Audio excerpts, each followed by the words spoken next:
นิมิตก่อนตายลางบอกเหตุแห่งชีวิตหลังความตายคำสอนจากหลวงพ่อฤาษีลิงดำ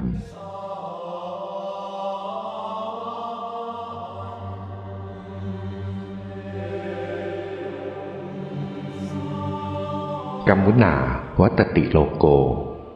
สัตว์โลกย่อมเป็นไปตามกรรมในชีวิตของเราทุกคนต่างมีวันหนึ่งที่จะต้องจากไปหลายคนเล่าต่อกันมาว่าก่อนถึงวาระสุดท้ายนั้นจะมีนิมิตปรากฏขึ้นให้เห็นไม่ว่าจะเป็นแสงสว่างหรือภาพต่างๆที่เป็นสัญญาณบอกเหตุแห่งผลกรรมที่เราเคยได้ทำมาในหนังสือตายไม่สูญแล้วไปไหนได้รวบรวมเรื่องเล่าจากคำสอนของหลวงพ่อฤาษีลิงดำซึ่งท่านได้อธิบายอย่างง่ายๆไว้ว่านิมิตที่เราเห็นก่อนตายนั้นมีความหมายอย่างไรต่อผลกรรมในชาติหน้าไม่ว่าจะเป็นสัญญาณที่ดีนำไปสู่สวรรค์หรือสัญญาณที่ไม่ดีซึ่งบอกว่าเราอาจต้องเผชิญกับความทุกข์ในภพหน้าผมจึงคิดว่าหนังสือเล่มนี้จะเป็นคู่มือที่ช่วยให้เราได้รับรู้ถึงคุณค่าของการทำความดีและการสร้างบุญกุศลผมอยากให้ผู้ฟังทุกท่านได้เข้าใจแนวคิดเกี่ยวกับกรรมและผลของกรรมรวมถึงวิธีการช่วยเหลือและแนะนำคนที่ใกล้ตายให้ผ่านช่วงสุดท้ายของชีวิตไปด้วยความสงบและหวังว่าคำสอนในคลิปนี้จะเป็นแรงบันดาลใจให้กับทุกคนในเรื่องการทำความดี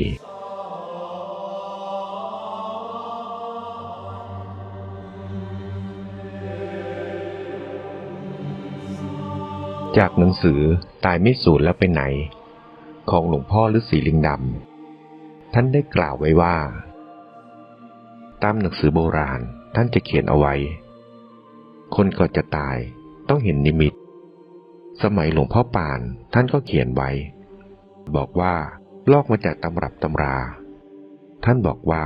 คนก่อนจะตายต้องเห็นนิมิตคือหนึ่งเวลาก่อนจะตายถ้าเห็นไฟกองไฟหรือดวงไฟแสดงว่าคนนั้นตายแล้วตกไปนรกทันทีไม่ผ่านสำนักพญายมราช 2. เวลาก่อนจะตายถ้าเห็นป่าจะเกิดเป็นสัตว์เดรัจฉาน 3. เวลาก่อนจะตาย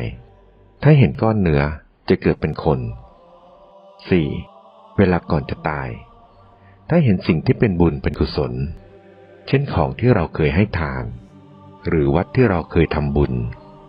พระที่เราเคยไหว้จะเป็นพระพุทธรูปก็ตามพระสงฆ์ก็ตามเป็นอันว่าสิ่งที่เป็นบุญเป็นกุศลอย่างนี้ก็จะไปเกิดบนสวรรค์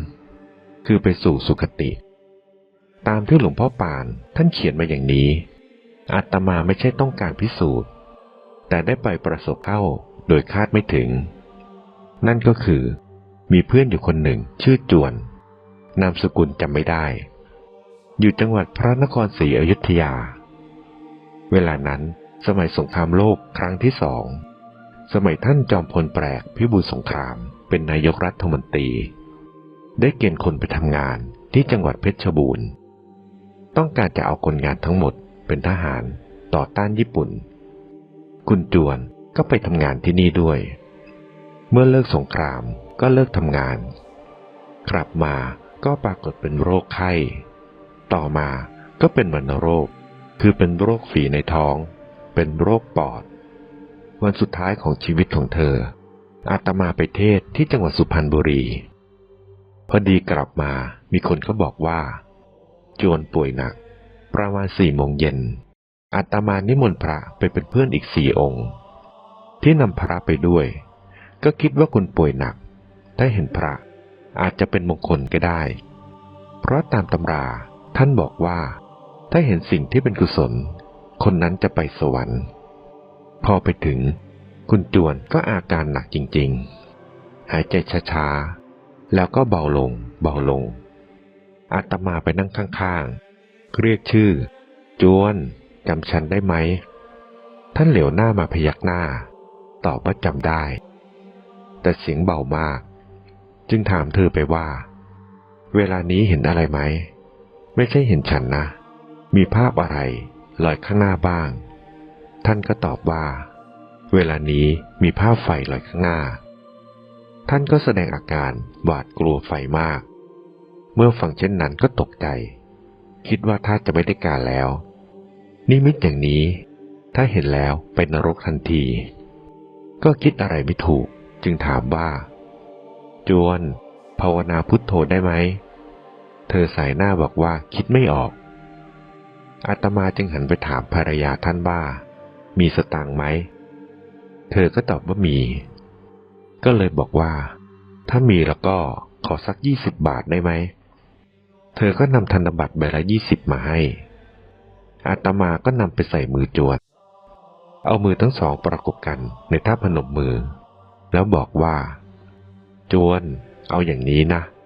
ชีวิตเป็นของไม่เที่ยงแต่ความตายเป็นของเที่ยงเราจะตายหรือไม่ตายนั้นไม่มีความสำคัญตั้งใจทำบุญก็แล้วกันนะเวลานี้ฉันมาพร้อมกับพระ4 องค์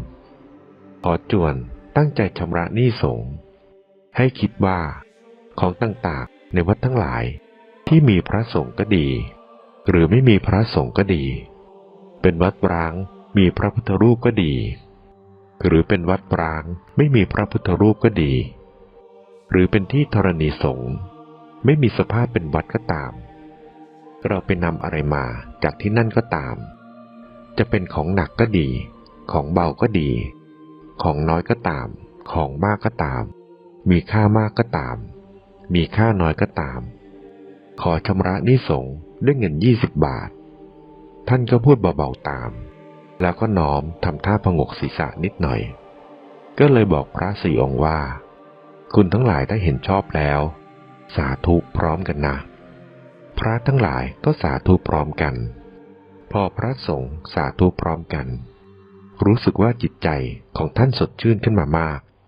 ถามว่าจวนเวลานี้เห็นภาพอะไรไฟหายไปแล้วหรือยังท่านก็ตอบว่าไฟหายไปแล้วถามว่าเห็นภาพอะไรท่านบอกเห็นภาพพระประธานในพระอุโบสถวัดบางนมโคเพราะว่าท่านเคยบวชที่วัดบางนมโคแล้วก็ไปทำวัดเป็นประจำถามว่าเห็นชัดไหมท่านก็บอกเห็นชัดอยู่ใกล้มากเลยบอกว่าจวนนึกในใจก็ได้นะออกเสียงมันจะเหนื่อย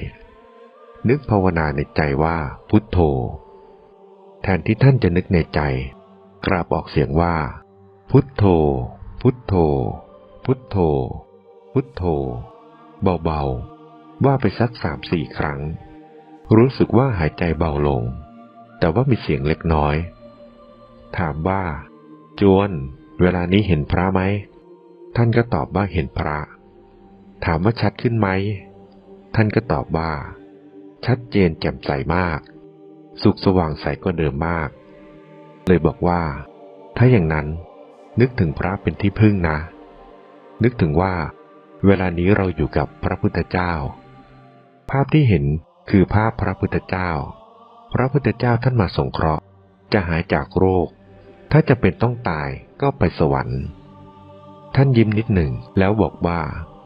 พอพูดจบก็มีวิมานลอยมาอยู่ข้างหน้าพระท่านก็ชี้บอกว่าวิมานนี้เป็นของเธอจึงถามว่าเวลานี้ต้องการอยู่บ้านหรือต้องการอยู่วิมานท่านก็ตอบเบาๆว่าต้องการวิมานครับก็ไม่ต้องรบกวนให้เหนื่อยต่อไปจึงบอกว่าตั้งใจไปวิมานนะภาวนาว่าพุทโธท่านก็ภาวนาเบาๆว่าพุทโธพุทโธพุทโธพุทโธในที่สุดก็เงียบไปพร้อมกับคำภาวนาและลมหายใจเข้าออกรวมความว่าท่านตายคู่กับพุทโธเป็นอันว่านิมิตเครื่องหมายมีจริงอาตมาพบมาเองหลาย10 รายและวิธีแก้ก็มีวิธีเดียวคือวิธีนี้เพราะว่าเวลานั้นอย่างอื่นมันแก้กันไม่ได้โดยเฉพาะอย่างยิ่งเงินชำระหนี้สงฆ์ถ้าบังเอิญเขาไม่เป็นหนี้สงฆ์ก็เป็นสังฆทานและวิหารทานรวมความว่าเป็นบุญใหญ่ที่เขาพึงจะได้รับเป็นอันว่า มนุษย์เราที่ตายทุกคนจะต้องเห็นนิมิตก่อนแต่ว่านิมิตที่ดีและถูกตัดรอนเพราะกฎของกรรมก็มี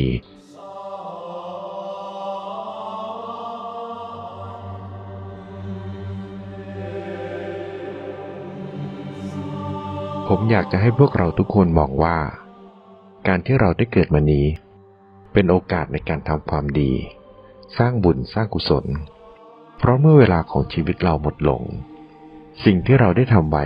ในขณะที่ยังมีชีวิตจะเป็นตัวก่อกำหนดว่าต่อไปเราจะไปอยู่ที่ใดไม่ว่าจะเป็นสวรรค์หรือแม้แต่ในนรกก็ขึ้นอยู่กับผลกรรมที่เราทำเอาไว้นั่นเองครับดังนั้นอย่ารอให้วาระสุดท้ายมาถึงแล้วค่อยเตรียมตัวเริ่มทำความดีตั้งแต่วันนี้เพื่อให้จิตสุดท้ายพาเราไปสู่สุคติ